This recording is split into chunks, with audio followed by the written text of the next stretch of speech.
आज हम बात करने वाले हैं अयोध्या के राम मंदिर के बारे में। पिछले कुछ समय से मंदिर के मैनेजमेंट और कंस्ट्रक्शन को लेकर काफी चर्चाएं हो रही थी और अब श्री राम जन्मभूमि तीर्थ क्षेत्र ट्रस्ट के महासचिव चंपत राय जी की एक 9 पेज की चिट्ठी सामने आई है। ये चिट्ठी काफी इंटरेस्टिंग है क्योंकि इसमें मंदिर के काम से जुड़े हर एक पहलू पर खुलकर बात की गई है। चलिए समझते हैं कि इस चिट्ठी में क्या सब लिखा हुआ है। सबसे पहली बात कि अक्सर मंदिर को लेकर कुछ कंट्रोवर्सीज की बातें सामने आती रहती हैं, लेकिन इस चिट्ठी में चंपत राय ने बहुत ही क्लियर शब्दों में मैनेजमेंट का पूरा ब्लूप्रिंट सामने रख दिया है। उन्होंने बताया है कि दर्शन पास हो या आरती पास हो या प्रसाद, ये सब कुछ पूरी तरह से फ्री यानी निशुल्क है।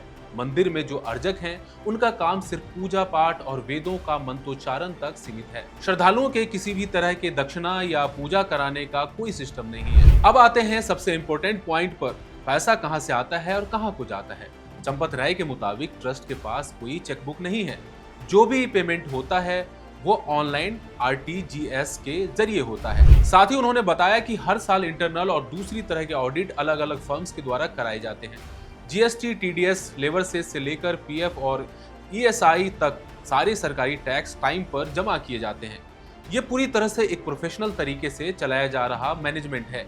मंदिर का कंस्ट्रक्शन ये कोई मामूली प्रोजेक्ट नहीं था। चंपत राय ने क्लियर किया कि 2019 के सुप्रीम कोर्ट के वर्डिक्ट के बाद ये सारा प्रोसेस शुरू हुआ। नृपेंद्र मिश्रा जो मंदिर निर्माण समिति के अध्यक्ष थे, उनका रोल इसमें सबसे ज्यादा क्रूशियल रहा। चंपत राय ने यह भी मेंशन किया कि हर फैसला निर्माण समिति की बैठकों में लिया जाता था। L&T को निर्माण की जिम्मेदारी दी गई और टाटा कंसल्टिंग इंजीनियर्स को प्रोजेक्ट मैनेजमेंट का जिम्मा सौंपा गया।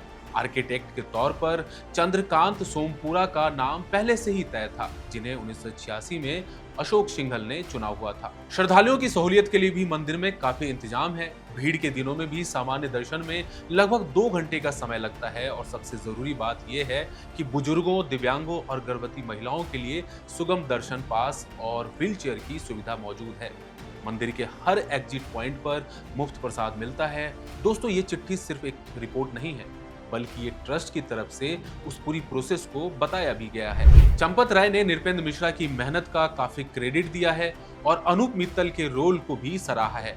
अब सवाल यह है कि क्या ये सारी जानकारी उन सभी सवालों को शांत कर पाएगी जो पिछले कुछ दिनों से उठाए जा रहे थे। इस पर आप क्या सोचते हैं दोस्तों, वो कमेंट करके हमें जरूर बताइएगा। बने रहिए इंडिया.com के साथ। शुक्रिया।